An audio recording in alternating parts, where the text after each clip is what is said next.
तो फिल्म की शुरुआत में हम क्लोई को एयरपोर्ट पर देखते हैं। क्लोई के डैड एक पायलट थे और उनका आज बर्थडे था, जिस प्लान को उनकी अर्जेंट फ्लाइट की वजह से कैंसिल करना पड़ा। क्लोई एयरपोर्ट पर उनसे मिलने आई थी और इसी दौरान उसकी नजर पड़ गई एक रिपोर्टर पर जो शहर में होने वाली तबाहियों पर वीडियो बना रहे थे। तभी उस रिपोर्टर के पास एक औरत आकर कहती है, ये सब जो हो रहा है वो गॉड ने पहले से ही डिसाइड करके बाइबल में लिख दिया था। उनकी ये बातें क्लोई ने सुनी और आकर उस लेडी से कहा, अगर गॉड सब जानते ही हैं तो वो मासूम लोगों को मरने ही क्यों दे रहे हैं, वो उनको बचा भी तो सकते हैं। क्लोई की इस बात का उस लेडी के पास कोई जवाब नहीं था, इसीलिए वो वहाँ से चली गई और क्लोई भी जाकर वेटिंग एरिया में बैठ गई। तभी उसके पास वो रिपोर्टर आ गया क्लोई का थैंक्स करने के लिए, क्योंकि क्लोई ने उसे उस लेडी से बचा लिया था। वो यही क्लोई के पास ही बैठ जाता है और क्लोई उसे बताती है कि मेरी मॉम का भी गॉड पे बहुत ज्यादा बिलीव है, हमारी अक्सर ऐसी बहस चल जाती है। यहाँ अब हम क्लोई के डैड को देखते हैं जो एक पायलट थे और उन्होंने इस टाइम अपनी वेडिंग रिंग उतार दी। वो अब वेटिंग एरिया में बैठे हुए क्लोई और रिपोर्टर को देख लेते हैं।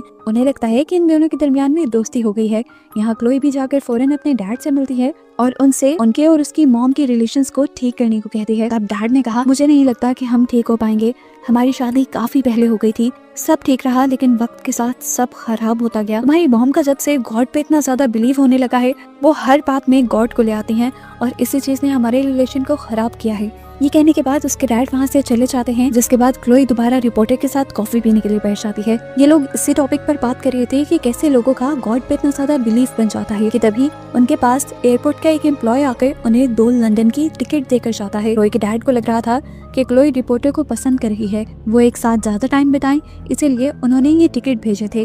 क्लोई को ये टिकट्स नहीं चाहिए थे, वो ये टिकट्स रिपोर्टर को ही दे देती है जो क्लोई के डैड के ही प्लेन में अब सफर करने वाला था। और प्लेन में जाने के बाद रिपोर्टर पायलट को ये टिकट्स वापस कर देते हैं। फिर क्लोई अब घर के लिए निकल चुकी थी। कार में उसे अपने डैड की वेडिंग रिंग भी मिली, जिसे देखकर वो काफी दुखी हो गई।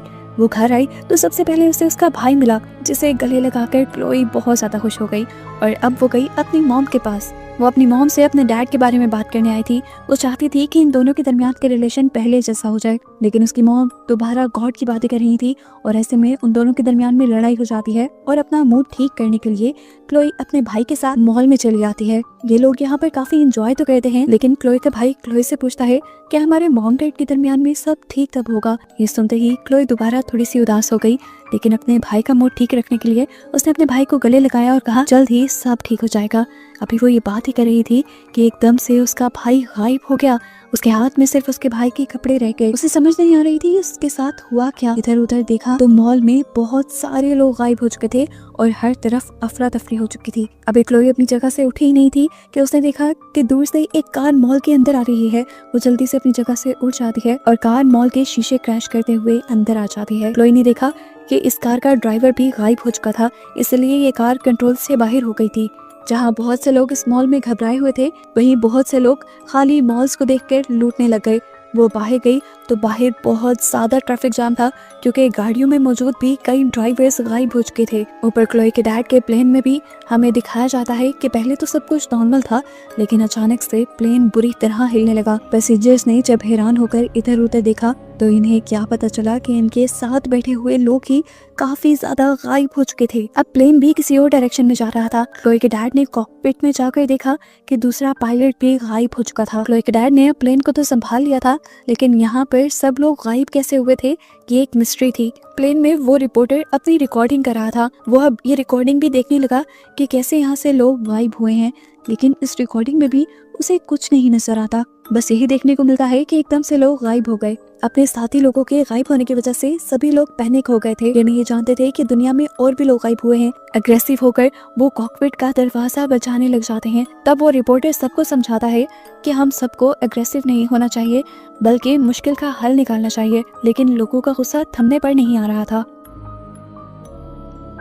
पायलट सारे पैसेंजर्स को काम डाउन करने के लिए प्लेन का ऑक्सीजन लेवल कम कर देते हैं और सबके लिए ऑक्सीजन मास्क निकाल देते हैं। जब सबको सांस लेने में तकलीफ होती है तो सारे ही अपनी अपनी सीट्स पर बैठ जाते हैं। यहाँ पायलट भी एयरलाइन से कांटेक्ट करने की लगातार कोशिश कर रहे थे, लेकिन उनको कोई जवाब नहीं मिल रहा था। वो अब अपने पैसेंजर्स को आकर बताते हैं कि मैं भी नहीं जानता यहाँ ये सब क्या हो रहा है और ना ही मुझे इस बात का जवाब मिल रहा है, लेकिन इस मुश्किल घड़ी में पैनिक होने के बजाय हम सबको रिलैक्स रहकर प्रॉब्लम का सोल्यूशन ढूंढना चाहिए। लेकिन यहाँ पर सभी लोग रोने पीटने में लगे थे।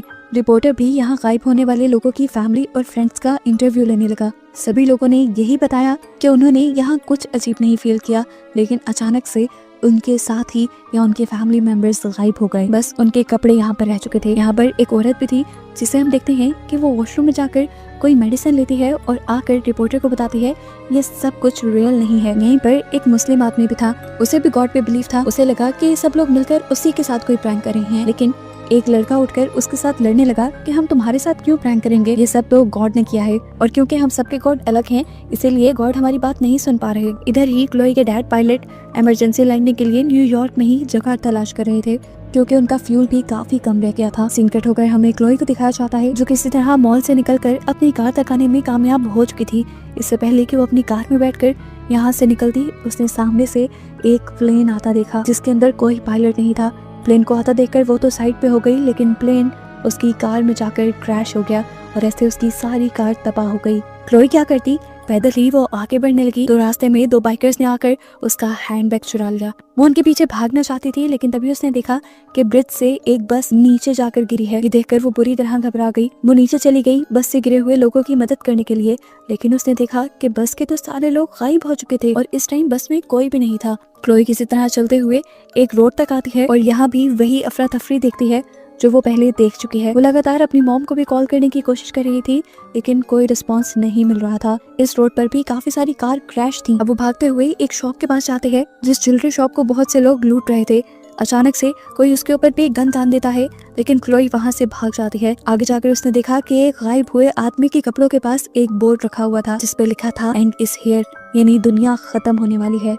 उसने न्यूज में देखा तो हर तरफ तबाही की ही न्यूज थी। सिर्फ न्यूयॉर्क में से ही नहीं बल्कि पूरी दुनिया में से ऐसे ही लोग गायब हो चुके थे। क्लोई को अब उम्मीद थी कि उसकी मॉम शायद हॉस्पिटल में होंगी। उसने हॉस्पिटल में जाने की कोशिश की तो देखा वहाँ बहुत ज्यादा रश था, अंदर जाने की जगह नहीं थी। क्लोई ने दूसरी तरफ आकर विंडो तोड़कर हॉस्पिटल में एंट्री तो ले ली, लेकिन यहाँ पर भी बहुत ज्यादा रश था। वो चलती हुई चिल्ड्रन वार्ड तक आ गई जहाँ आकर उसे एक नर्स ने बताया कि सारे ही छोटे बच्चे गायब हो गए हैं, सिर्फ इसी हॉस्पिटल से नहीं बल्कि पूरी दुनिया से। सीन्स दोबारा क्लोई के डैड के प्लेन की तरफ शिफ्ट होते हैं जो इमरजेंसी लैंडिंग करने की कोशिश में थे, लेकिन तभी उनके रडार में एक और प्लेन आ गया।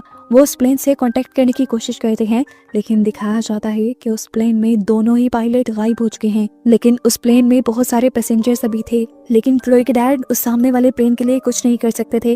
वो सिर्फ अपने प्लेन को उस प्लेन से बचाकर साइड से निकालने की कोशिश करते हैं, जिसमें वो पूरी तरह कामयाब नहीं हो पाते। उनकी प्लेन का विंग दूसरे प्लेन से टकराकर डैमेज हो जाता है।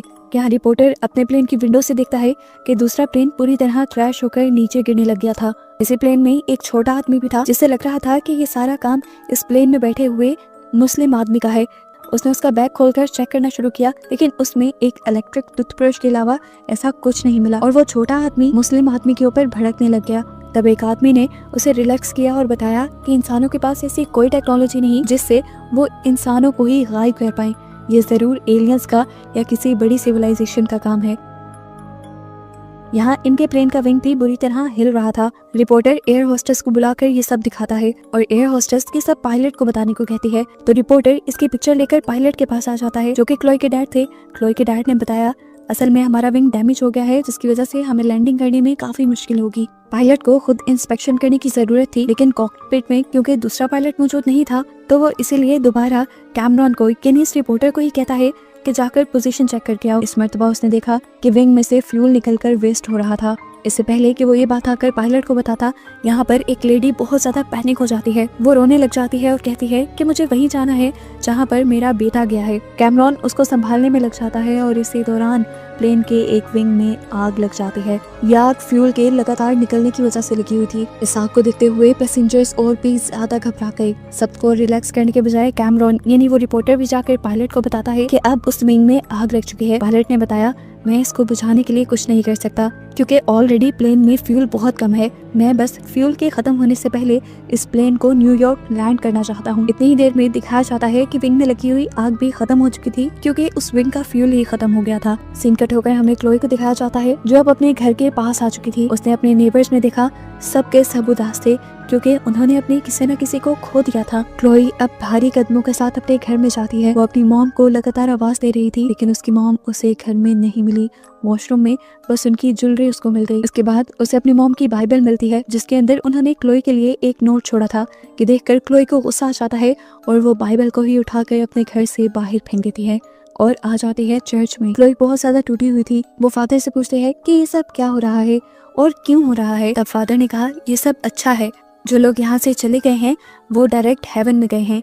गॉड ने बच्चों को भी इसीलिए उठा लिया है क्योंकि आने वाला वक्त बहुत मुश्किल है। वो अपने से प्यार करने वाले लोगों को ये मुश्किल वक्त नहीं दिखाना चाहता। क्लोई को उनकी किसी बात पे भरोसा नहीं था, इसीलिए वो गुस्से में यहाँ से चली गई। यहीं से हम क्लोई के डैड को देखते हैं, जो प्लेन में काफी उदास था। उसे अपने को पायलट की वॉच मिली, जिसे उठाकर उसने देखा तो उस पे जॉन 360 लिखा हुआ था। ये बाइबल की एक वर्स थी जिसमें बताया जाता है कि लोग गॉड पर बिलीव करते हैं। इतनी ही देर में यहाँ की एयर होस्टेस भी एक नोट लेकर आती है, जिसमें बाइबल की उसी वर्स के बारे में लिखा होता है, जिसे पढ़कर पायलट समझ गया कि गॉड ने अपने ऊपर बिलीव रखने वाले सभी इंसानों को उठा लिया है और शायद उसकी वाइफ भी जा चुकी होगी। इधर प्लेन के अंदर ही एक औरत ने सबके ऊपर गन तान दी थी, क्योंकि उसे लगता था ये सब उसके हस्बैंड ने किया है, उससे उसकी बेटी को चुराने के लिए। यहाँ सभी उसे रिलैक्स करने की कोशिश करते हैं और वो औरत जो मूवी के स्टार्ट में ड्रग्स लेकर इस प्लेन में बैठी थी, वो उसे बताती है कि मैंने बचपन में बाइबल में पढ़ा था कि एक दिन आएगा गॉड अपने से प्यार करने वाले लोगों को इस दुनिया से उठा लेंगे। मैं चाहती हूँ ये सारे लोग हेवन में चले गए हैं। ये सुनकर वो गन वाली लड़की बिल्कुल टूट जाती है और सबसे कहती है कि मैं अपनी बेटी के बगैर जिंदा नहीं रह सकती। वो उसके बगैर जीने का सोच भी नहीं सकती थी, इसीलिए वो अपने आप को शूट करने का सोचती है। लेकिन यहाँ पर कैमरॉन यानी वो रिपोर्टर उसे किसी तरह रिलैक्स कर देता है। अब कैमरॉन कॉकपिट के अंदर आ जाता है, जहाँ पर पायलट एयरपोर्ट से कनेक्ट करने की कोशिश कर रहे थे। इस मरतबा उसको आंसर करने के लिए वहाँ पर कोई आ भी गया और उसे बताया गया कि पूरी दुनिया से ही लोग गायब हो चुके हैं। ये बात तो पायलट पहले से ही जानता था। वो उनसे कहता है कि मैं न्यूयॉर्क के एयरपोर्ट पर लैंडिंग करना चाहता हूँ, तो उसे बताया जाता है कि वहाँ पर लैंडिंग मुमकिन ही नहीं, क्योंकि वहाँ पर ऑलरेडी बहुत सारे प्लेन क्रैश हो चुके हैं। वहाँ सेफ लैंड करने की कोई जगह नहीं बची। कैमरॉन भी ये सारी बातें साथ बैठा सुन रहा था। इससे पहले कि पायलट और कोई मशवरा ले पाता, उनका कनेक्शन टूट जाता है। तब कैमरॉन पायलट को बताता है कि उसके पास एक सैटेलाइट फोन है, अगर वो चाहे तो इसके जरिए अपनी बेटी से बात कर सकता है आखिरी बार, क्योंकि अब ये तय हो गया था कि इनकी मौत होके रहेगी। पायलट इस टाइम बहुत ज़्यादा इमोशनल था। वो बताता है कि मैं आखिरी बार अपनी बेटी से माफ़ी मांगना चाहता हूँ। वो इस टाइम अपने हाथ में उन टिकट्स को देख रहा था जो उसने अपनी बेटी को दी थी। वो बताता है कि क्लोई चाहती थी कि मैं और मेरी वाइफ अच्छे से रहें। हमारा रिलेशन ख़राब था, जिसमें मेरी वाइफ की कोई गलती नहीं थी, सिर्फ मेरी ही गलती थी। मेरी वाइफ जब भी गॉड की बात करती तो मैं उससे लड़ पड़ता था। खैर, यहाँ हम क्लोई को देखते हैं जो अब उदास ब्रिज पे चल रही थी। उसे लग रहा था कि अब उसकी फैमिली में कोई भी जिंदा नहीं रहा और उसे भी जिंदा नहीं रहना चाहिए। ये सोचते हुए वो ब्रिज के ऊपर चढ़ जाती है और सुसाइड करने ही वाली होती है कि अचानक उसका मोबाइल बच जाता है। उसे इस टाइम कैमरॉन ने, ये न्यूज़ रिपोर्टर ने ही कॉल की थी। वो उससे कहता है कि तुमसे तुम्हारे डैड बात करना चाहते हैं। तभी पायलट उसके हाथ से फोन ले लेते हैं और उससे कहते हैं, क्लोई, मैं तुमसे बहुत प्यार करता हूँ और जो भी मेरे और तुम्हारी मॉम के दरमियान था उसमें तुम्हारी मॉम की कोई गलती नहीं थी।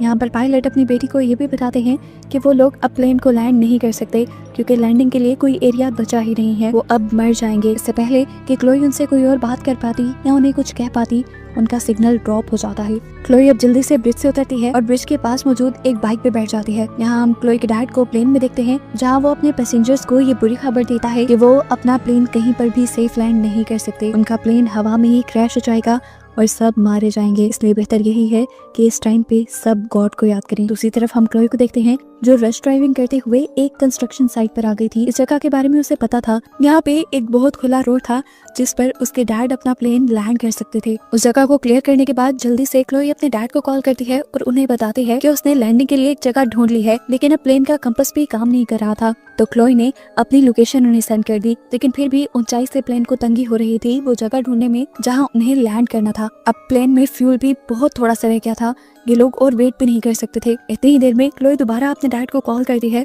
तो उसके डैड उससे कहते हैं कि जो जगह उसने चूज की है वहाँ पर कोई बड़ी सी लाइट जलाए या रोशनी करे, जिससे हम उस जगह को देखकर वहाँ पे लैंड कर पाए। क्लोई बिना टाइम वेस्ट किए गाड़ी से उतरती है और अपनी गाड़ी का फ्यूल निकाल कर वहाँ पर आग लगा देती है। आग के लगने की वजह से पायलट को वो जगह नजर आ गई थी। क्लोई भी अभी उस बात पर थी जहाँ पर प्लेन को लैंड करना था। वो तेजी से अपने ट्रक से आगे बढ़ ही रही थी, लेकिन तभी उसका ध्यान पीछे लगी आग पर चला गया, जो कि बहुत ज्यादा भड़क उठी थी। इसी सब में उसके ट्रक का एक्सीडेंट होकर वो साइड पे फंस जाती है और प्लेन भी यहाँ पर आ जाता है। प्लेन नीचे आते हुए कुछ केबल्स से टकरा जाता है, लेकिन शुक्र था कि इसकी वजह से प्लेन को कुछ नहीं हुआ। लेकिन प्लेन का वो विंग जो डैमेज था वो अब जमीन से टकराने वाला था। ऐसे में धमाका हो सकता था, लेकिन पायलट ने ये भी बचा लिया और फाइनली अपनी क्रैश लैंडिंग करवा दी। प्लेन तेजी से आगे उस तरफ बढ़ रहा था जहां क्लोई ट्रक में फंसी हुई थी। क्लोई बहुत ज्यादा घबरा चुकी थी। उसने अपना सर नीचे कर लिया, लेकिन किस्मत से प्लेन उसके ऊपर से ही गुजर गया, उसे कुछ नहीं हुआ। अब यहाँ सामने एक गैस टैंक था जिससे प्लेन टकराने ही वाला था। अगर प्लेन इससे टकराता तो गैस टैंक में भी धमाका हो जाता और ये सारे लोग भी मारे जाते। इससे पहले कि प्लेन गैस टैंक से टकरा जाता, पायलट प्लेन की ब्रेक्स लगाने में कामयाब हो जाता है। प्लेन के अंदर सभी पैसेंजर्स सेफ थे, जो देखकर एयर होस्टेस को बहुत ज्यादा खुशी होती है और वो फौरन ही इमरजेंसी स्लाइड खोल देती है। तेजी से सभी पैसेंजर्स बाहर आ जाते हैं। अब वो रिपोर्टर कैमरॉन और पायलट भी प्लेन से बाहर आ चुके थे, जिन्हें देखकर क्लोई सबसे पहले जाकर रिपोर्टर को गले लगा लेती है और अपने डैड को उनकी वेडिंग रिंग देती है। ये लोग अब यहाँ टेंशन में खड़े हुए शहर की तबाही देख रहे थे। इन सबको बहुत ज्यादा डर लग रहा था। क्लोई के डैड ने कहा, बस यही दुनिया का एंड है, जिस पर क्लोई ने कहा, नहीं, ये तो अभी तबाही की शुरुआत है। उसके कहते ही बस ये कहानी यहाँ पर खत्म हो जाती है।